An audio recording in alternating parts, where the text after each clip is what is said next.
Ja, en ik vond nog wat aardappels, heb ik een paar van alvast daar gelegd. Dan kunnen we het mooi verdelen. Hier zit ook een aardappel. Ja, er zitten er wel meer. We zijn hier in Balk op de dorpstuin bij het Haske. We zijn hier een jaar geleden begonnen. Wij willen een ontmoetingsplek creëren voor eigenlijk iedereen in Balk en omstreken. Om gewoon een kopje koffie te drinken, een kopje thee, maar ook om je te laten inspireren over duurzame manieren van tuinieren. En dan met name het verbouwen van je eigen voedsel.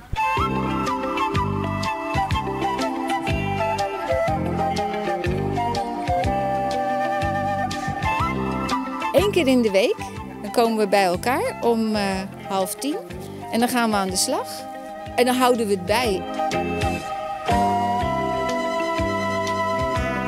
Wij maken gebruik van de permacultuur. Dat is een manier van tuinieren die erg ervan uitgaat om vanuit de kracht van de natuur te werken. Dus niet vechten tegen het onkruid wat opkomt en bestrijdingsmiddelen en kunstmest. Maar kijken hoe doet de natuur het zelf en hoe kunnen wij dat kopiëren op zo'n manier dat het ons geeft wat wij nodig hebben.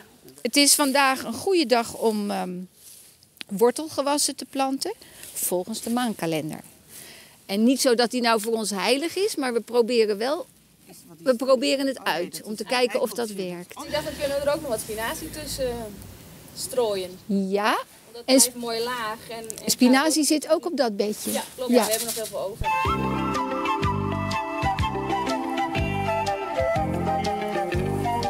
Valt er soorten dwan elke keer hier? Ja, er is altijd genoeg te doen. En permacultuur heeft eigenlijk als stelregel 80% observeren, 20% transpireren. Oh. Dus het is ook heel erg van kijk wat de tuin doet. Waar zijn de natte plekken, waar zijn de droge plekken, waar is de zon? Waar groeit iets goed, waar groeit iets niet goed? Hoe komt dat? En aan de hand daarvan maak je een plan. Dus je moet observeren wat daar. Jazeker. Ja, en op een regenachtige dag zitten we gewoon lekker koffie te drinken en te kletsen over wat we gaan doen als het weer wat beter is.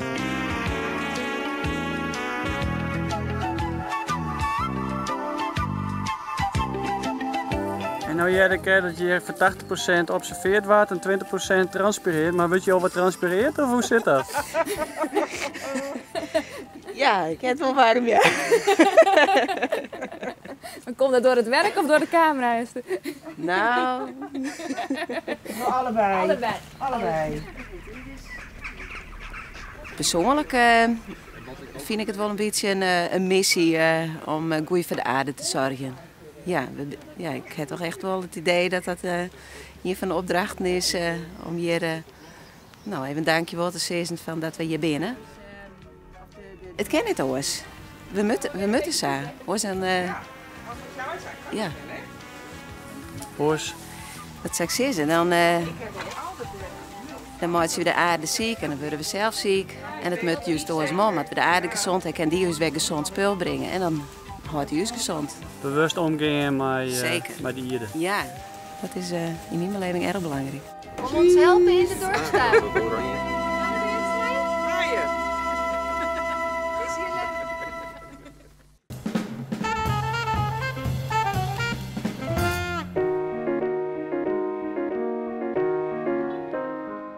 Als we allemaal even onze plekken kunnen innemen, dan ga ik wat vertellen over de opdracht vandaag.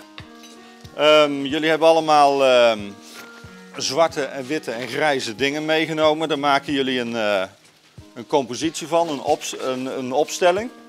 En dan proberen jullie dat na te schilderen zonder zwart. Dus met gebruikmaking van grijze tonen.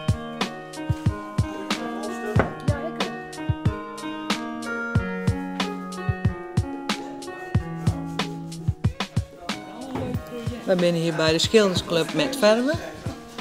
De naam hebben we gekozen, dat zeggen we op zijn sneekjes. Lekker met verven, dus niet met verven, maar het kan twee kanten op. En dat vonden wij zo grappig aan deze naam. We zitten hier met een hele groep. We zijn met tussen 12 en 14 personen. En ja, we hebben het heel gezellig met elkaar om lekker je hobby uit te voeren. Nou is de opdracht, Joet, maak je een mooie kleur grijs Hoe gaat het mooi op gries? Nou, het ene schijnt groen uit, het andere schijnt geel uit en het andere schijnt blauw uit. Maar ja, dat is de opdracht om alle tenten gries. Maar ja, het is wel griezelig, you know. Nou, ik heb oude kleur. Dus ik ben al aan het smokkelen met oken erin. Dus dan doe ik er wat geld doorheen en dan lijkt het wat. En ben je al wat blij met de uitkomst? Nee.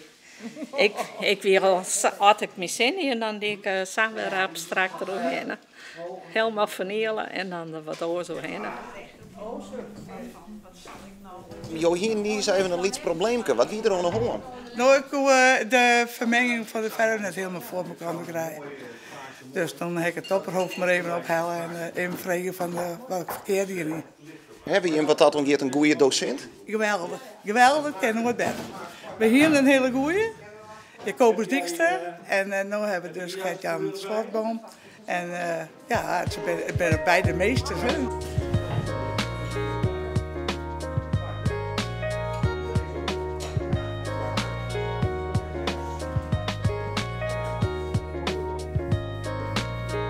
Maar die kunstzinnige vrijheid is goed, dan zijn we een vierde ziekje. Ja.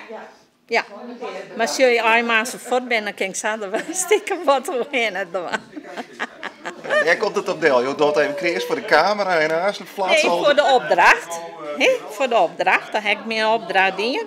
En dan bespreekt er dat. Nou, dat en dat zal leer ik elke keer wat. En waarom is het zo leuk om dit te doen? Nou, het is een stukje sociaal contact. En het is geweldig mooi om te doen. Ja, ik ben altijd, ik zeg altijd, ik ben altijd zo blij dat het me dat leert heeft. Ik ben er al. Nou, ga nog maar even. Ja. Daar ben ik altijd een beetje emotioneel van, want daar ben ik oes blij mee. Ja.